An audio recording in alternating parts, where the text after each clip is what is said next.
옐카! 안녕하십니까. 이판사판 스포츠 토크 이광용의 옐카 3 샤신 레드제민 류블루와 함께하는 축구 이야기 시간입니다. 와. 네. 자, 여러분.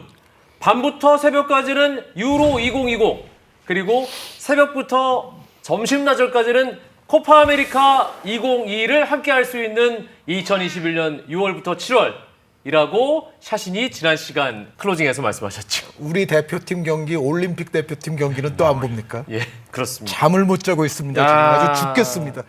오늘은 저희가 샤신과 함께하는 코파 아메리카 2021 프리뷰를 가장한 리오넬 메시 이야기를 해보려고 합니다. 프리뷰라고는 할 수가 없는 게 대회가 시작이 됐어요. 그러니까. 내가 지금 중계를 하고 왔어요. 예. 미치겠어요. 지금. 그리고 샤신은 오늘 간절하게 어떤 코디로 브라질의 코파 우승을 염원하는 듯한 아니 염원이 아니라 차이가 뭡니까 그게? 객체국에 대한 예의예요. 객체국에 대한. 코파 아메리카 2021 지금 초반부터 어수선합니다. 베네수엘라 뭐 대표팀 확진자가 선수만 8명, 확진자 10명 넘게 나오고 뭐 다른 팀으로 막 코로나 확진자가 전이되는 상황인데 A조 5팀, B조 5팀 이렇게 10팀이 모여서 또 한 번 남미 축구 최강자를 가리는 대회인데 사실 국내 축구 팬들의 관심은 리오넬 메시가 과연 이번에는 메이저 트로피를 들어올릴 수 있을 것인가? 네, 가능합니까, 류블루? 어려울 것 같습니다. 미안하지만 저도 정말 안타까운데 네, 아무리 이게 수를 따져봐도 쉽지 않을 것 같습니다. 가능합니까, 이번에? 두 가지인데 가능할 것 같냐 안 같냐라고 하면은 가능할 것 같지 않고요. 한쪽에서는 가능했으면 좋겠어요. 현실적으로는 불가능한데 네. 정말 좀 한번 들어올리는 거 봤으면 좋겠다 이거군요. 그건 뭔가 굉장히 이 원초적인 마음이 메시 같은 선수가 메이저 대회 우승 없이 끝나나? 이건 말이 되나? 메이저 대회에서 메시가 우승의 경력이 없고 하지만 요번 브라질에서 갑자기 바뀌어가지고 브라질에서 열리는 대회에서 뭐 이렇게 말씀드리면 좀 이상하지만 그래도 이상한 분위기가 스리슬쩍 넘어가면서 메시에게 또 기회가 좀 있었으면 좋겠다. 샤신은 어떻게 보십니까, 이번에? 레드님께서는 가능하지 않은데 가능했으면 좋겠다 그러셨잖아요. 그러니까 샤신이 항상 하는 얘기가 머리로는 뭔데 가슴으로는 뭐 이런 거잖아요. 근데 저는 좀 다르게 말하고 싶은데 가능은 하지만 작은 확률로만 가능해요. 제 생각에는 한 35% 정도? 오! 30%에서 한 35% 사이? 전 33% 정도로. 절묘한데? 33%. 33%. 그 정도 확률은 있지만 기본적으로 제가 넥타이 메고 온 나라가 훨씬 더 높다. 확률의 크기로 더 큰 쪽은 브라질이 이른바 페이보리트라고 생각을 해요. 팀 그 명단을 쫙 보면 거기서 느껴오는 게 있잖아요. 뭐 전술도 있고 뭐 전략도 있고 다 있겠지만 최근 전력을 보지 않아도 명단만 봐도 브라질과 아르헨티나가 이제 무게가 좀 차이가 납니다. 나쁘지 않은 것 같은데, 아르헨티나. 나쁘지 않아요. 그러니까 아르헨티나는 딱 그거예요. 제가 잘 못하는 불어를 하자면 빠말 나쁘지 않아 하고 프랑스말이 not bad죠? 네, not bad. 근데 not bad도 되게 높은 거거든요. 그 표현을 그렇게 하니까. 근데 브라질은 트레비앙 이 정도인 거예요. 트레비앙 영어로 따지면 베리 굿이에요? 브라질 선발 라인업 보니까 소속팀에서 다 백업들이던데요. 근데 이제 브라질은 그 팀의 응집성이나 무게감을 다 이게 저울에 놓고 따져보면은 메시가 안타깝지만 메시만 빼면 그러니까 메시 네이마르 치면 아직도 저는 메시가 높다고 보지만 다만 메시 플러스 10 네이마르 플러스 10 하면 네이마르 플러스 10이 66, 33 네, 2배 정도라고 봅니다. 레드제민도 지금 보고 싶은 마음이 있다는 거잖아요. 이거는 아주 강렬한 것 저는 같은데. 지금 심지어 오늘 스카이블루. 네. 메시가 우승하는 모습을 봤으면 좋겠다는 마음이 굉장히 크고 메시 정도 되는 선수가 우승이라는 이력을 하나 달고 역사에 남아야 되는 게 굉장히 공평한 처사고 당위의 문제예요. 네. 그리고 이제 또 하나는 저는 요번 대회만큼은 이 나라에는 정말 뭐라 그래 약간 정이 안 가요. 왜요? 그러니까 축구 이외의 부분에서. 그러니까 왜죠? 이번 대회가 갑자기 바뀌었잖아요. 그렇죠. 그 개최지가 갑자기 바뀌었고 지금 이곳에서는 막 백신 접종률도 굉장히 앞서가지만 한쪽에서는 또 굉장히 사망자 수가 어마어마하게 나오고 있어요. 아니 그러니까 매일매일 들려오는 네. 확진자 사망자의 소식 그 숫자가 진짜 엄청나더라고요. 지난 제가 좀 전에 확인했는데 토요일에만 일일 사망자만 2,000명이 넘어요. 하루. 근데 이런 상황에서 대회를 그렇게 무리해서 가져갔고 이런 상황에서 축구 대회를 열어서 브라질이 우승을 해? 막 좋아해. 막 또 뻔할 뻔짝으로 대통령이 나와서 또 사진이 찍히겠죠. 이런 게 너무 보기 싫은 거예요. 그런 전개가. 어떤 사회사적인 사회 네, 정의 네. 차원에서 이거는 브라질은 좀- 우승하면 안 된다. 축구적으로만 이게 뭐야, 축구적으로만 모여가지고 했으면 좋겠는데 네. 뭔가 좀 뒤에 뭔가가 있으니까 근데 그 말씀이 맞는데요. 제 생각에는 근데 설사 브라질이 우승을 해도 아마 대통령과 더불어 뭐 만세 부르고 하는 일은 저는 없다고 봐요. 왜냐하면 이번 대회에 브라질 감독 선수들 할 것 없이 보이콧하려고 그랬어요. 네, 보이콧하려고 했죠. 네, 그러니까 감독이나 선수들도 브라질 선수들도 지금 지금 말씀하신 브라질의 지금 정국의 정치적으로 상당히 문제가 있고 사실 조금 자세히 말씀드리자면 정파를 막론하고 지금 이 대통령을 거의 다 반대합니다. 알고 있습니다. 예, 어쨌든 브라질 대통령을 지금 다 반대를 하고 있는 그런 사회 지금 상이 있는데 그 상황에서 아무리 뭐 코파 아메리카 우승을 개최국에서 차지했다고 해도 저는 선수들이나 감독들이 같이 뭐 얼싸안고 뭐 대통령과 더불어서 만세할 일은 그 저는 보소나루가 전혀 숟가락 없다고 봐요. 얹을 일은 없을 거다. 네, 저는 그런 일은 일어나지 않는다. 근데 본인은 숟가락을 얹으려고 하겠죠. 그러니까 본인이 얹히겠죠. 엄청난 포퓰리스트니까. 몇 가지 포인트가 있어요. 메시가 속한 아르헨티나가 우승을 해야만 한다 하는 걸 봤으면 좋겠다라는 이야기에는 저는 동조할 수는 없습니다. 왜냐하면 아니 그러면은 메시가 속하지 않은 다른 나라 선수들이 그만큼 또 열심히 하면은 그 나라 그 팀은 우승하면 안 되는 건가요?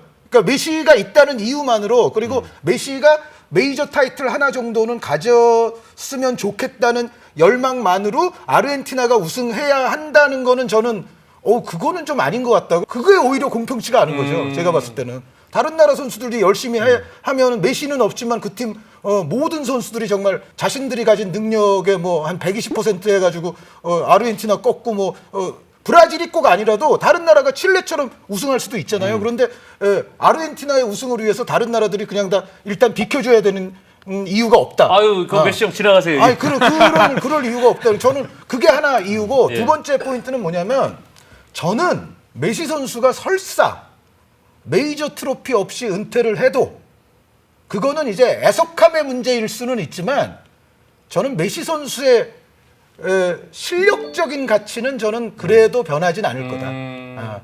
물론 어떤 케이크 위에 이 장식품 하나를 더 꽂는 거는 되죠. 트로피라는 게 중요한 트로피가 있으면 거기에 이제 꽃을 하나 더 꽂은 것처럼 보이고 뭔가 케이크 위에 딸기를 하나 딱 얹은 것처럼 보이긴 하지만 그럼에도 불구하고 이 선수의 그냥 알맹이 실력을 그거 없다고 간과할 수 있다. 저는 그렇게 생각하지 않아요. 뭔가 축구 팬뿐만 아니라 더 넓게 더 많은 사람들의 뇌리에 굉장히 쉽게 각인될 수 있는 게 메이저 대회 트로피잖아요. 사실 보면은 지금 2021년인데 30년 후에 2051년이 되고 2071년이 됐을 때 그 사람들한테 우리가 메시가 얼마나 대단한 선수였는지 설명을 해준다고 이 내 생각했을 할아버지가 때 이제 손자들에게 설명을 네.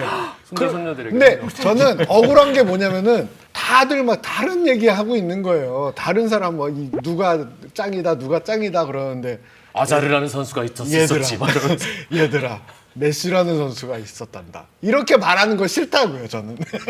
그냥 메시 우승했어라고 간단하게 그냥 설명하고 싶은 거예요. 근데 말씀하신 대로 이야기는 이게 일종의 욕심인 거지 그렇지 않다고 해도 메시가 점을 못 찍었다라고 말하기는 어려울 것 같긴 아니 해요. 둘이 결혼해서 행복하게 잘 살았다보다 둘이 결국은 인연이 엇갈려서 뭔가 서로에 대한 그리움으로 점철된 여생을 살았다가 훨씬 여운이 긴 거예요. 그러니까 그게 왜 메시여야 되냐고요 저는. 아, 근데 메시니까 오히려 더 많이 남는 거 아닐까요? 근데 괴체도 우승했다고요. 근데 교체하고 아니, 메시하고 근데 아무도 아니 이게 같이 제가 안 말하는 게 그거예요. 궤체는 팀이 궤체가 다르지. 메시보다 나은 선수가 전혀 아니죠. 아니잖아요. 그렇죠. 그러니까 아니 그 트로피가 결정적인 선수 평가의 기준은 될 수 없다니까요. 맞아요. 하지만 저분은 일단 트로피 받고 얘기해. 그렇다면 코파 아메리카 2021 우승팀은 어딥니까? 류블루. 브라질입니다.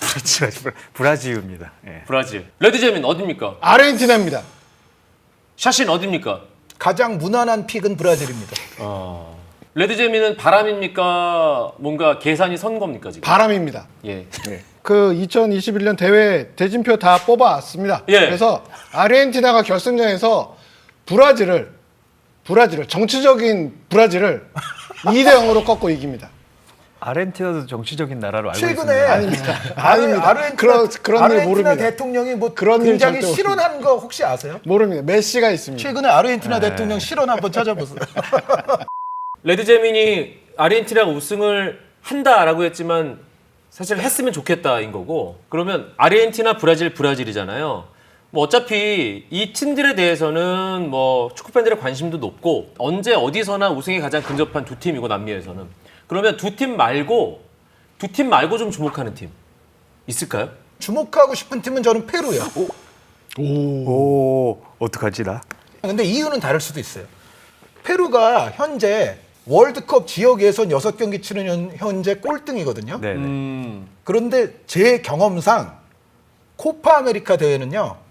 이 월드컵 예선에서 꼴찌를 달리고 있는 팀이 뭔가 반전의 계기를 도모하기 위해서 요 대회를 상당히 잘 치르기 위해서 노력을 하는 점이 있어요. 여기에 올인할 수 있다. 네, 이 대회를 잘 치러야 이제 이후에 또 9월부터 월드컵 예선이 또 속게될 텐데 그때 분위기를 좀 바꿔서 가져갈 수 있다라는 생각에서 이 대회를 잘 치르고 싶어해요. 그 이유가 하나 있고 두 번째가 페루가 선수들이 이른바 제가 이제 예전부터 좀 자주 쓰는 표현인데 애국자 유형의 선수들이 좀 있어요. 그러니까 그게 가장 남미에서 최근 근년에 뚜렷했던 게 칠레거든요. 그렇죠. 칠레의 그 전설적인 이번에도 나왔지만 에두아르도 바르가스 선수 있지 바르가스. 않습니까?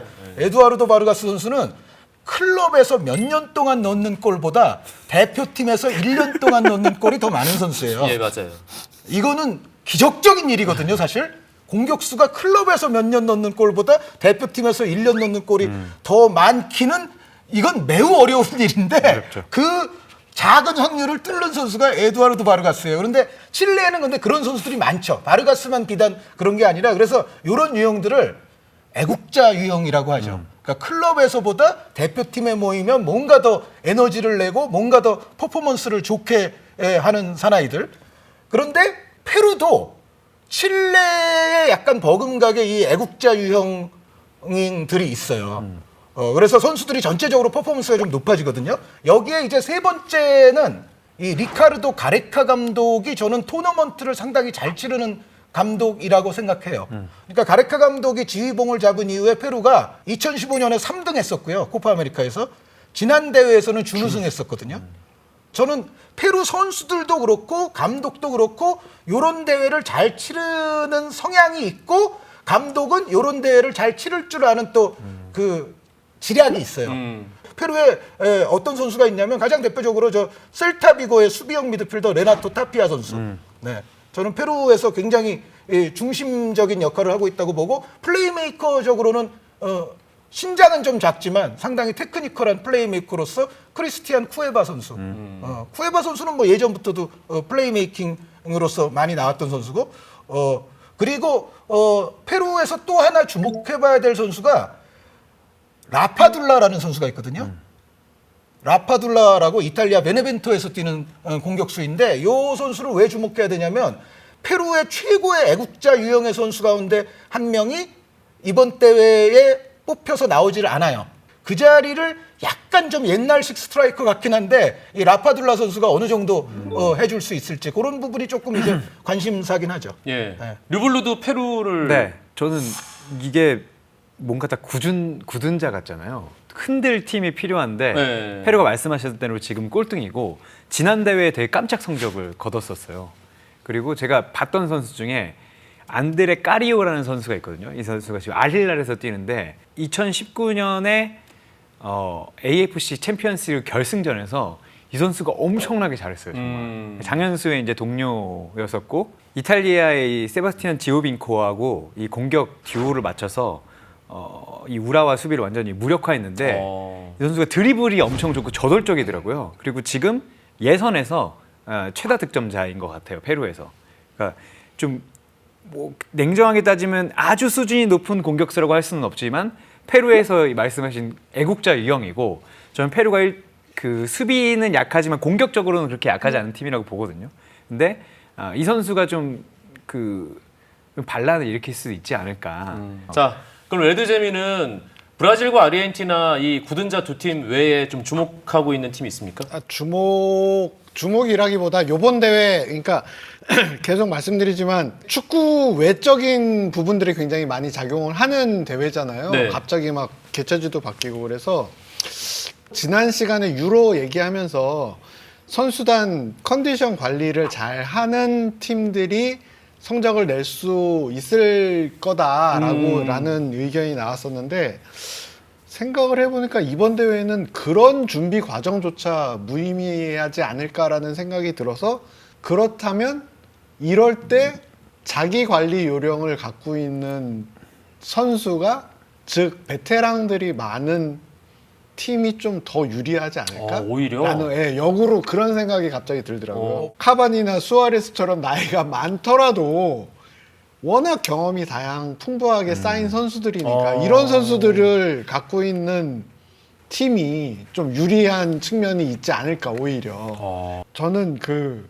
베테랑들을 갖고 있는 우루과이가 그래도 우격다짐, 임기응변을 통해서 올라갈 수 있지 않을까. 오늘 저 셔츠를 입고 온 이유가 있었네요. 그렇죠. 아니 그런데 아르헨티나랑 우루과이를 밀려고. 저기 메시, 아구에로, 디마리아, 파푸 고메스 등 오타멘디 등등도 베테랑 아닙니까? 아니 지금 베테랑이죠. 아르헨티나는 우승팀이고 그러니까 아르헨티나도 우루과이 못지않게 나이 든 선수들이 있어요. 칠레도 우리가 알던 그대로 나옵니다. 칠레는 에이징 팀이라 거기는 노장 굉장히 많습니다. 네, 정말 그대 그러니까 누가 보면은 대회 잘못 들어간 줄 알 거예요 명단이.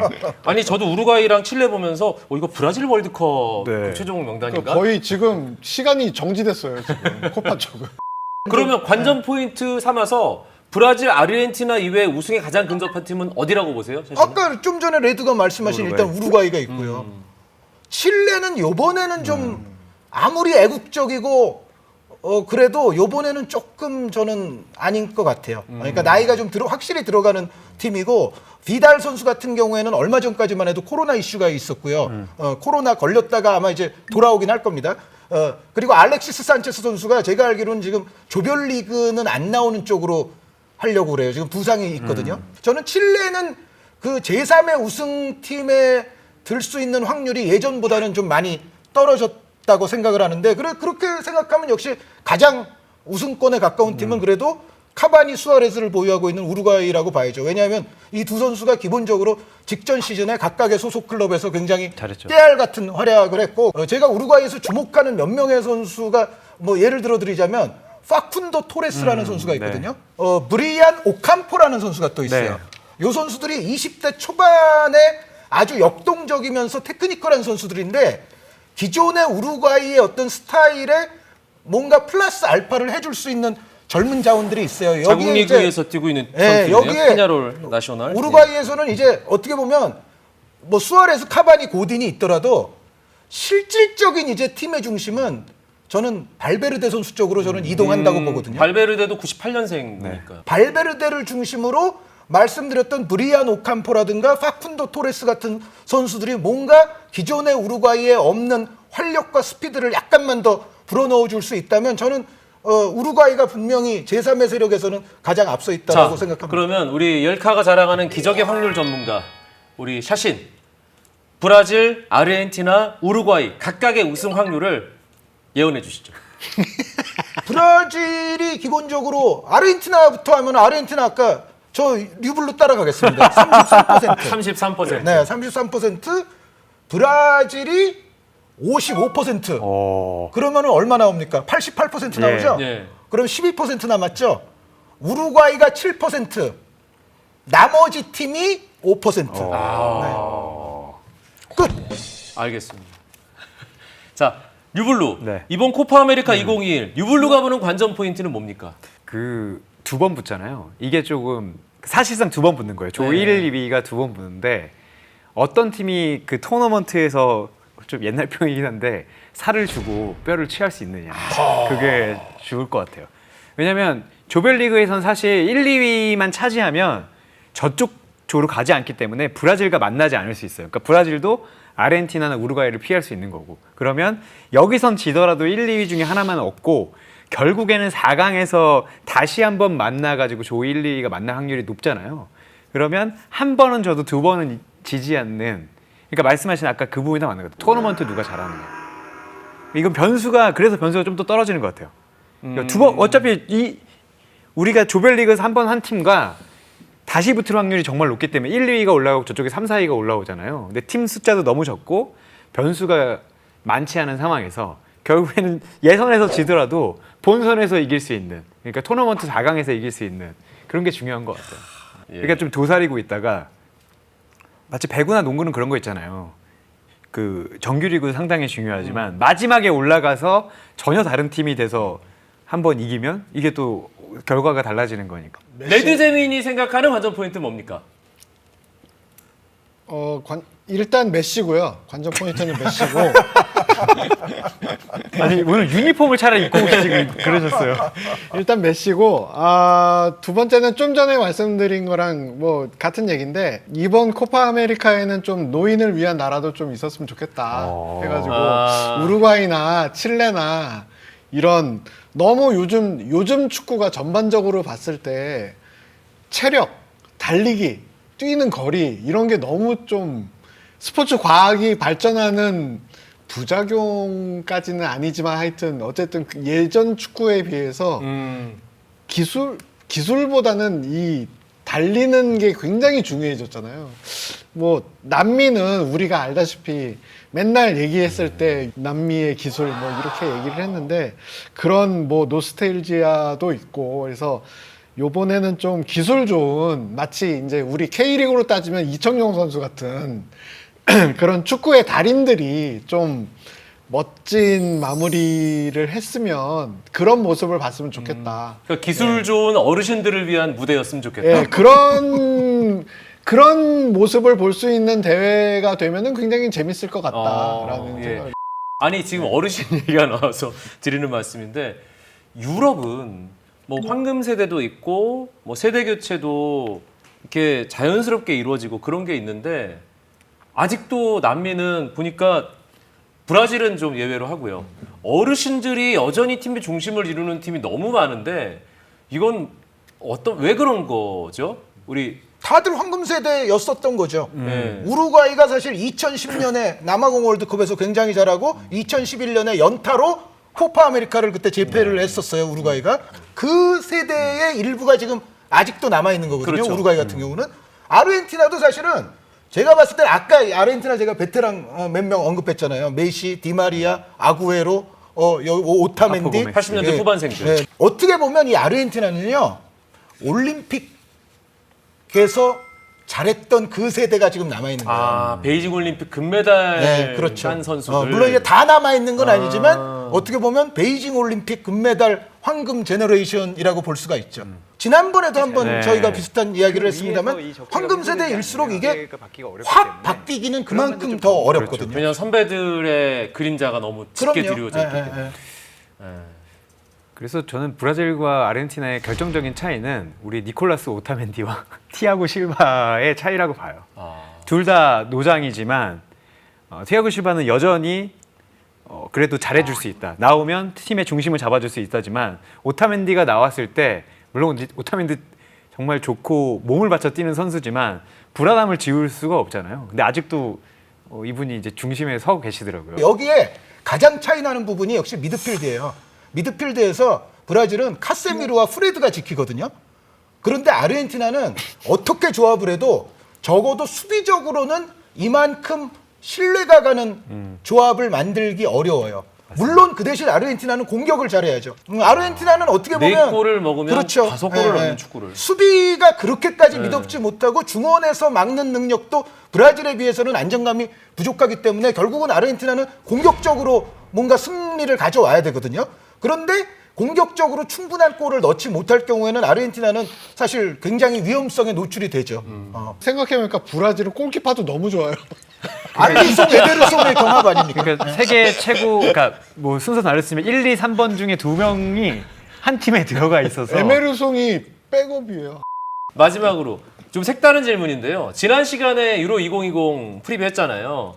이번 시간에는 코파 아메리카 2021 얘기를 했는데 여러분이 예상한 유로 우승팀과 여러분이 오늘 점 찍은 코파 우승팀이 단판으로 붙는다면 어디가 이길 것이냐? 프랑스 대 브라질 어디가 이깁니까? 프랑스가 이깁니다. 대대로 프랑스가 좀 강했고요. 지금은 뭐 여러 가지도 그렇지만 저렇게 버티면서 빠른 친구들이 있는 팀을 누구도 이기긴 쉽지 않을 것 같아요. 특히 단판이면. 네, 그러면 그렇습니다. 결국은 지금 현재 세계 최강팀은 프랑스다. 이렇게 봐도 되겠네요. 프랑스 혹은 유로 우승팀이라고 보고 있습니다. 브라질이 여기서는 되게 단단하지만 물론 이제 세계 최강팀이지만 세계를 지배한다는 느낌은 지금 없는 거예요. 자, 레드제민. 레드제민은 유로에서 벨기에가 우승한다고 했고 이번 코파에서는 아르헨티나가 제발 우승했으면 좋겠다고 했습니다. 벨기에와 아르헨티나가 붙으면 어떻게 됩니까? 아르헨티나가 이겼으면 좋겠는데 벨기에가 이길 것 같습니다. 근데 이게 뭐 예를 들어서 한 5년 전, 10년 전 아까 그 아르헨티나의 황금 공격 멤버들이 한창인 시절에 붙었으면은 당연히 아르헨티나가 뭐 우세했겠지만 그때는 지금 사실 상태로 2014년 브라질 월드컵 때는 실제로 아르헨티나는 네. 결승 갔고 벨기에는 그쵸. 8강에서 네. 떨어졌잖아요. 근데 네.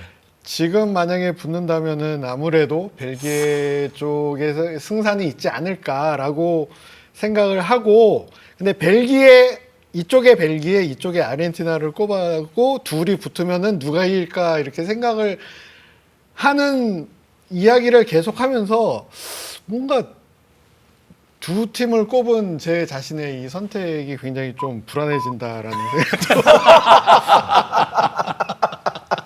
뭔가 이렇게 둘이 붙으면 웅장해야 되잖아요. 루카쿠 짱이에요. 루카쿠 짱이죠. 잘하더라고요. 루카쿠 짱이죠. 이렇게 약간 떨어져서 보니까 자신의 논리가 얼마나 빈약하고 억지스러운지 이제 새삼 깨닫게 됐다는 레드제민의 순수한 처절한 거죠. 자기 고백. 예. 순수한 거죠. 순수한 예. 거죠. 벨기에와 아르헨티나가 붙은 걸 생각하니까 웅장해지지 않는다. 네, 좋은 말씀 감사합니다. 샤신, 프랑스와 브라질, 유로 우승팀과 코파 우승팀, 단판 승부. 물론 전체적인 지금 어떤 팀의 파워라든가 그런 부분은 프랑스가 선수 측면에서나 이런 부분도 좀 우세해 보이는 건 사실인데 저는 막상 단판에서는 그렇게 쉬운 문제는 아니라고 생각해요. 그러니까 프랑스가 다소 우세하나 잘하면 브라질이 승부차기까지 끌고 갈 수도 있다라고 저는 생각합니다. 아, 예. 승부차기를 가면 어디가 이깁니까? 승부차기를 갔다. 알리송 대 요리스야. 이제 키커들이 더 문제거든요. 제가 봤을 때는 키커들이 더 문제인데 승부차기를 가면 브라질이 이길 수도 있다. 그러니까 이게 골키퍼 상대 골키퍼가 요리스인 거와 상대 골키퍼가 알리송인 거는 좀 키커가 갖는 마음가짐 자체가 좀 다를 것 같아요. 골키퍼도 골키퍼지만 그러니까 키커들을 봤을 때 프랑스 선수들이 오히려 좀 더 긴장할 수도 있다. 네. 야. 뭔가 다 물어보고 다 여쭤보고 저 올해 좀 돈 좀 벌까요? 오늘 주가가 어떻게 돼요? 가만히 있어봐. 오늘 좀 괜찮습니다. 오늘 좀 괜찮아요? 오늘 양봉이야? 열카? 한 줄력 가겠습니다. 류블루. 네, 뭐 브라질이 우승하든 아르헨티나 우승은 상관없는데 페루가 잘했으면 좋겠습니다. 너무 재미없는 대회가 되지 않기를 바라고 불탔으면 좋겠습니다. 다음은 레드잼. 일단 대회가 완주했으면 좋겠는 마음이 제일 큽니다. 그리고 메시라면 메시니까 우승할 자격이 있고 그게 공평하고 그걸 바라는 팬들이 저 말고도 굉장히 많을 거라고 생각을 합니다. 메시 화이팅.